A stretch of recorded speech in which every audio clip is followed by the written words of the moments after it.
జిల్లా కాల్వశ్రాంపూర్ మండల కేంద్రంలోని ఎంపీడీఓ పూర్ణచంద్రరావుకు తహసీల్దార్ జగదీశ్వరరావు బీఆర్ఎస్ నాయకులు వినతి పత్రం అందజేశారు.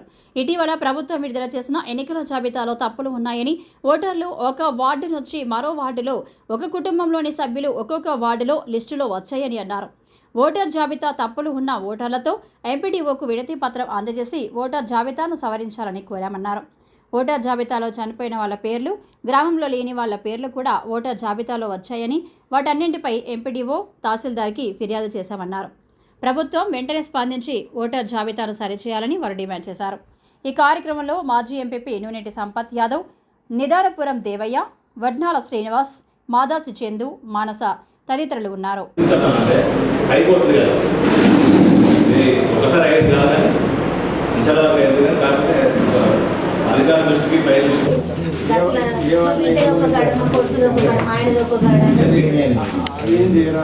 చెప్తా ప్రాబ్లం ఒక దగ్గర చేయాలనుకుంటే అయ్యే పని అయితే లేదా? అదే ప్రాబ్లం దాదాపు వెరిఫికేషన్ చేయండి, సాధ్యమైన మొత్తం తీసేయండి. అట్లా తీసేయాలి. ఇప్పుడు మేము చెప్పినా ఏది గడిపెళ్ళదు 25 ఓట్లు అట్లే ఉన్నాయట. ఎలక్షన్ ఈసీ గారు ఇచ్చిన గైడ్లైన్స్ ప్రకారం నిన్న ఈరోజు 2 రోజుల సంది కూడా పూర్తి స్థాయిలో బీఆర్ఎస్ పార్టీ, మా పార్టీ కార్యకర్తలు కావచ్చు, నాయకులు, సర్పంచులు, వార్డు సభ్యులు అందరూ కూడా మరి అక్కడ ఉన్నటువంటి ఓటర్ లిస్టు పరిశీలన చేసుకోవడం జరిగింది. అందులో పూర్తిగా తప్పులు తడకగా పరిగణించడం జరుగుతూ ఉంది. ఎందుకంటే మరి రేపో మాపో నోటిఫికేషన్ వచ్చే పరిస్థితి ఉన్నది. మరి ఈ తప్పులన్నీ కూడా సరి చేయకుండా నోటిఫికేషన్ ఇచ్చి ఎలక్షన్ పోతే రేపు 1-2% ఓట్లతోనే సర్పంచ్ కావచ్చు, ఎంపీటీస్ కావచ్చు, వార్డు మెంబర్ కావచ్చు, జెడ్పీటీస్ ఎవరైనా కానీ 1-2% ఓట్లతోనే రేపు ఇబ్బంది ఉంటుంది కనుక మరి ఏదైతే వాళ్ళకి ఆధార్ ప్రూఫ్ లేకుండా, ఏదైతే రేషన్ కార్డు ప్రూఫ్ లేకుండా వాళ్ళు ఎక్కడో ఉంటారు, ఇక్కడ ఓటు వేయడానికి ఇక్కడ ఓటు హక్కు వాళ్ళు పెట్టుకోవడం జరిగింది. మరి అధికారులను అడిగితే వాళ్ళు ఆన్లైన్లో అప్లై చేసుకున్నారండి, ఆన్లైన్లో వచ్చినాయని చెప్తా ఉన్నారు. మరి ఇక్కడ బిఎల్ఓలు కానీ, ఇక్కడ ఎంఆర్ఓ కానీ, ఇక్కడ ఎంపీడీఓ కానీ సరైన సమాధానం చెప్పడం లేదు. మరి గతంలో మడిపల్లిలో కూడా దాదాపు 20 నుంచి 30 ఓట్లు అవుటర్స్ ఓట్లు రావడం జరిగింది. అక్కడ సర్పంచ్ గారు కూడా సర్పంచ్ గారు కూడా రాణి మోహన్ గారు కూడా మరి కలెక్టర్ గారికి కంప్లైంట్ చేయడం జరిగింది, ఎంఆర్ఓ గారికి కంప్లైంట్ చేయడం జరిగింది, ఎంపీడీఓ గారికి కంప్లైంట్, ఈరోజు కూడా కలెక్టర్ గారు మళ్ళీ కంప్లైంట్ చేయడం జరిగింది. అవన్నీ కూడా పూర్తి స్థాయిలో ఆధారాలతో సహా కూడా మరి అక్కడ ఆ సర్పంచ్ గారు ఇవ్వడం జరిగింది. మరి ఇప్పటి వరకు 6 నెలల నుంచి కూడా ఇప్పటి వరకు దాన్ని సవరణ చేయలేకపోయారు. మరి ఇప్పటికిప్పుడు ఎలక్షన్ నోటిఫికేషన్ వస్తే మాత్రం మేము ఈ పార్టీ తరఫున తప్పకుండా వీటిని అడ్డుకోవడానికి మేము సిద్ధంగా ఉన్నాం, కోరుకుంటా ఉన్నాం. ఓటర్ లిస్టు వెరిఫికేషన్లో భాగంగా మండలంలో ఉన్న 24 గ్రామ పంచాయతీలకు సంబంధించి ఓటర్ లిస్టు అవకతవకలు ఏదన్నా ఉంటే ఎంపీడీఓ గారి దృష్టికి తీసుకురావాలని చెప్పి ఎలక్షన్ ఈసీ గారు ఇచ్చిన గైడ్లైన్స్ ప్రకారంగా ఈరోజు మండలంలో చూసుకుంటే ప్రతి గ్రామంలో కూడా 1వ వార్డు 10వ వార్డు, 10వ వార్డులో 5వ వార్డుకు, 5వ వార్డులో ఇంకో వార్డుకు సిప్లింగ్ చేయడం జరిగింది. వాటిని కరప్షన్ చేసి ఏ వార్డు వైజ్గా ఆ వార్డు భార్యదో కాడ, భర్తదో కాడ, కొడుకుదో కాడ, తల్లిదో కాడ, తండ్రిదో కాడ, ఇట్లా వార్డు వైజ్గా డివైడ్ అయ్యి 1 నుంచి వెళ్ళి 10వ వార్డుల దాకా అక్కడ ఎన్ని వార్డులు ఉంటే అన్ని వార్డులల్లో వాళ్ళ పిల్లల ఒకడు ఉంటున్నాయి, తల్లిదండ్రుల ఒకడు ఉన్నాయి కనుక వాటన్నిటిని సవరణ చేసి మళ్ళీ వార్డు వైజ్గా వాటిని చేయాలని చెప్పి ఎంపీడీఓ గారికి చెప్పడం జరిగింది. అదేవిధంగా మండలంలో గత 15 సంవత్సరాలుగా ఎప్పుడు లేని ఓటర్లను ఈ సంవత్సరం ఈ కొద్ది రోజుల్లో ఈ నెల 2 నెలల్లోనే కొత్త ఓటర్లు నమోదు చేయడం జరుగుతుంది. ఈ ఓటర్లు ఏ విధంగా వచ్చారు అంటే వాటికి ఆధారాలు లేవు, ఇక్కడ ఐడెంటిటీ ప్రూఫ్స్ ఏం లేకుండా ఓటర్ లిస్టులో పేర్లు కొత్తగా నమోదవుతున్నాయి. అవి దాదాపుగా తారుపల్లిలో కావచ్చు, మిర్జంపేటలో కావచ్చు, అలాగే మడిపల్లిలో కావచ్చు. వాటి మీద ఇప్పటికే 2-3 సార్లు అప్లికేషన్ ఇచ్చినాము, అయినా కూడా వాటిని తొలగించడం లేదు. ఇక్కడ కనీసం ఇల్లు లేదు, వారికి ఐడి ప్రూఫ్ లేకున్నా కూడా ఇక్కడ ఓటర్ నమోదు చేసుకోవడం జరుగుతుంది. ఇప్పటికైనా వాటిని దృష్టిలో పెట్టుకొని గౌరవ కలెక్టర్ గారు కావచ్చు, ఎంఆర్ఓ గారు కావచ్చు వీటిని తప్పకుండా తొలగించాలి. ఈ దొంగ ఓట్లు సృష్టించి రేపు స్థానిక సంస్థల ఎలక్షన్లో స్థానికులకు ఇబ్బంది జరిగే, ఒక వార్డు మెంబర్ పోటీ చేస్తే వారికి కొత్త ఓట్లు నమోదైతే వాళ్ళు ఎవరో వచ్చి ఇక్కడ దొంగ ఓట్లు వేయడానికి అవకాశం ఉంటుంది కనుక వీటన్నిటిని పరిశీలించి తొలగించి కొత్తగా వార్డు వైజ్గా ఏ వార్డుకు సంబంధించిన వారిని ఆ వార్డులో ఇంటి నెంబర్తో సహా ఫిలప్ చేసి కొత్త ఓటర్ లిస్టు తయారు చేస్తేనే ఎలక్షన్ పోవాలి తప్ప ఈ పాత ఓటర్ లిస్టు దొంగ ఓట్లు తీయకుండా ఎలక్షన్ పోతే తప్పనిసరిగా వీటిని అడ్డుకోవడానికి అవకాశం ఉంటుంది కనుక ప్రజలందరూ దీనిని సఫలం చేయాలని చెప్పి కోరుకుంటున్నాను. విద్యార్థులకు ఎన్నికలపై అవగాహన కల్పించే అందుకే క్రిసెంట్ పాఠశాలలో మాక్ ఎలక్షన్స్ నిర్వహించామని క్రిసెంట్ పాఠశాల సీఈఓ తాహబుల్లాల్ అన్నారు. పెద్దపల్లి జిల్లా కాల్వశ్రాంపురం మండల కేంద్రంలోని క్రిసెంట్ పాఠశాలలో మాక్ ఎన్నికలు నిర్వహించారు. మాక్ ఎన్నికల సందర్భంగా విద్యార్థులు ఉపాధ్యాయులు మాక్ ఎన్నికల్లో పాల్గొని తమ ఓటును వినియోగించుకున్నారు. పాఠశాల సీఈఓ తహబల్లాల్ తమ ఓటు హక్కును వినియోగించుకొని ఎన్నికల సరళిని పరిశీలించారు. ఈ సందర్భంగా వారు మాట్లాడుతూ ఈ విద్యార్థులకు ప్రజాస్వామ్యంలో అదేవిధంగా ఓటు హక్కు వినియోగించుకోవాలో పాఠశాలలో మాక్ పోలింగ్ ద్వారా విద్యార్థులకు తెలియజేశామన్నారు.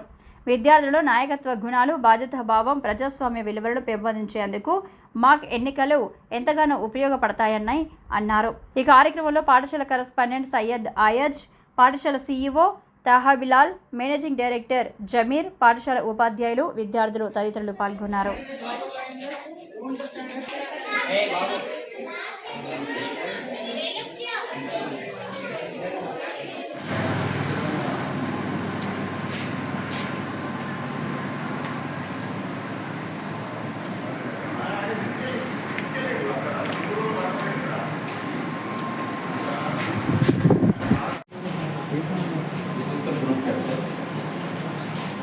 So first voting for this. This stamp.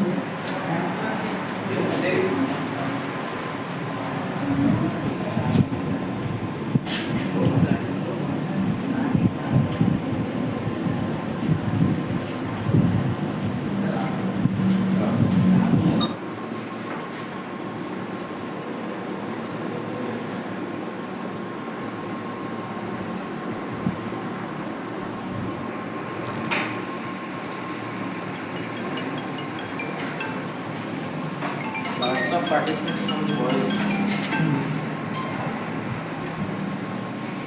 Congratulations, man. You have to be very strict, okay? Election officers. Don't allow revoting. Just give your friends double votes.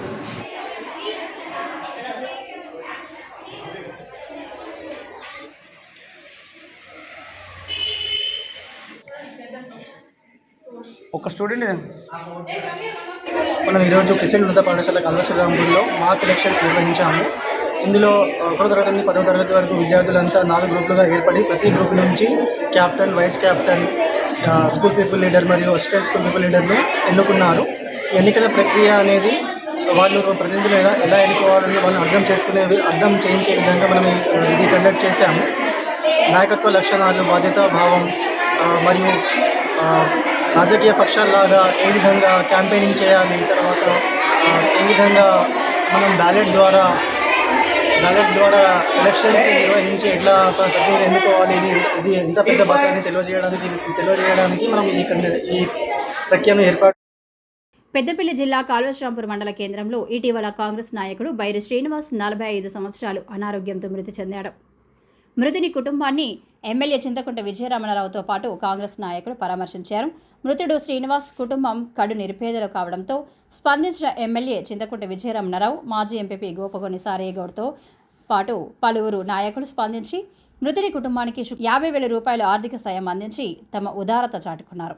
ఈ కార్యక్రమంలో కాంగ్రెస్ పార్టీ మండల అధ్యక్షుడు గాజరవేడ సదయ్య, నాయకులు బంగారు రమేష్, మాదా సతీష్, సబ్బని రాజమల్లు, జిన్న రామచంద్రారెడ్డి, పొట్టాల మొండయ్య, అల్లం దేవేందర్, ఎనగంటి రవి, సురేష్, నిమ్మల శ్రీధర్, సొన్నాయి టెంకం, ప్రేమ్, సాగర్ తదితరులు పాల్గొన్నారు.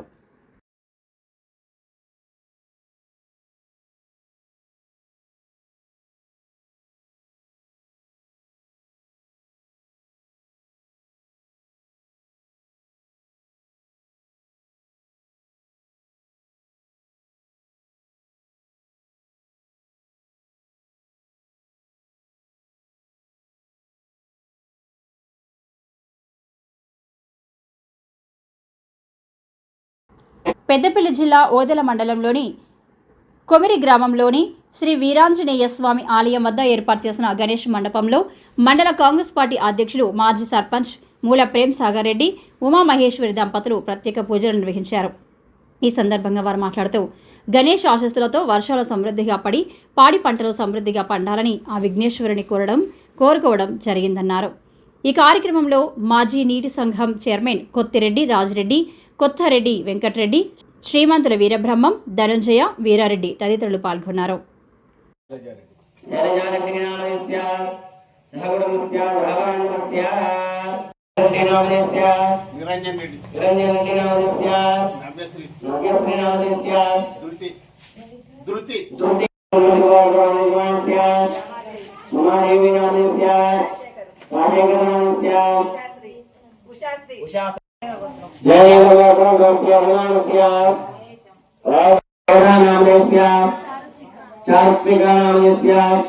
अश्विन साई नामस्य धर्मस्य धामस्य मनोहरस्य धर्मस्य राजरेड्डी नामस्य वशिनी नामस्य जगन नामस्य साव्या नामस्य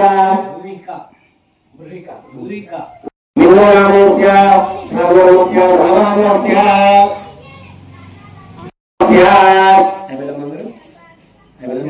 అమ్మ కంకణాలు నేను ఇక్కడ పోసుకున్నారా దారం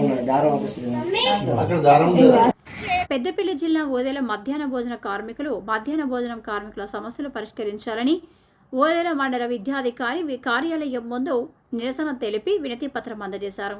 ఈ సందర్భంగా వారు మాట్లాడుతూ మధ్యాహ్న భోజన కార్మికుల సమస్యలను పరిష్కరించకుంటే సమ్మెబాట పడతామని అన్నారు. మధ్యాహ్న భోజన కార్మికులు సెప్టెంబర్ 1 వరకు మధ్యాహ్న భోజన కార్మికులకు 10,000 రూపాయలు చెల్లించి సమస్య పరిష్కరించాలని, ప్రభుత్వ సమస్యలు పరిష్కరించకపోతే సమ్మెబాట పడతామని అన్నారు. ప్రభుత్వం వెంటనే స్పందించి మధ్యాహ్న భోజన కార్మికుల సమస్యలు పరిష్కరించాలని వారు కోరారు. ఈ కార్యక్రమంలో పూసాల రమేష్, బండారి వసంత తదితరులు పాల్గొన్నారు. గత 24 సంవత్సరాల నుండి మధ్యాహ్న భోజన పథకం కింద మేము వర్క్ చేస్తున్నాము. మాకు వచ్చే చాలని వేతనాలతోని నెట్టుకొస్తున్నాం. కోడిగుడ్లను, గ్యాస్ అంగన్వాడికి వాళ్ళకి సప్లై చేసినట్టు మాకు కూడా సప్లై చేయాలి.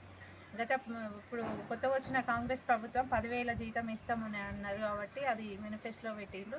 10,000 జీతం శాంక్షన్ చేస్తూ మాకు ఇవ్వాలని కోరుకుంటున్నాము. సెప్టెంబర్ 1 నుండి సమ్మె నోటీసులు రాష్ట్ర వ్యాప్తంగా బంద్ చేసి సమ్మె చేస్తున్నాం. మధ్యాహ్న భోజనం తరఫున పెద్దపల్లి జిల్లా ఓదెల మండల కేంద్రంలో మరి విద్యా శాఖ అధికారి గారికి మధ్యాహ్న భోజన కార్మికుల సమస్యలపై సమ్మె నోటీస్ ఇవ్వడం జరుగుతుంది. గత 50 రోజుల క్రితం మరి సమ్మె నోటీస్ ఇవ్వడం జరిగింది. కానీ ఇప్పటి వరకు కాంగ్రెస్ ప్రభుత్వం ఉలుకు పలుకు లేదు. మేము గొంతమ్మ కోరికలు కోరడం లేదు. మధ్యాహ్న భోజన కార్మికులను వెట్టి చాకిరీ చేస్తున్నాయి కేంద్ర రాష్ట్ర ప్రభుత్వాలు. మేము 10,000 రూపాయల జీతం ఇచ్చి అంగన్వాడికి ఎలాగైతే కోడిగుడ్లను, నిత్యావసరాలను, గ్యాస్ను సప్లై చేస్తారో అట్లా సప్లై చేయమంటే ఏ ప్రభుత్వం వచ్చినా ఇప్పటివరకు 23 సంవత్సరాలలో ఏ ప్రభుత్వం వచ్చినా ముఖ్యమంత్రులు రేపు మాపు ఈ సంవత్సరం మీ వేతనాలు పెంచుతామని చెప్పి మరి ఆ ప్రభుత్వాలు వెళ్ళిపోతున్నాయి. మరి మేము మాత్రం మధ్యాహ్న భోజన కార్మికులు మాత్రం ఇక్కడనే ఉంటారు. మేము కాంగ్రెస్ ప్రభుత్వాన్ని ఒకటే కోరుతున్నాం, కొద్ది రోజులనే మాకు 10,000 జీతం అంగన్వాడికి ఎలాగైతే ఉందో అలాగా మొత్తం సరుకులు ఇవ్వకుంటే సమ్మె పోతారని తెలిపినాం. సెప్టెంబర్ 1 నుండి మరి సమ్మె తప్పదు. గత విద్యా సంవత్సరంకి వెళ్ళి ఇప్పటి వరకు కూడా మరి బిల్లులు ఇవ్వలేని పరిస్థితి.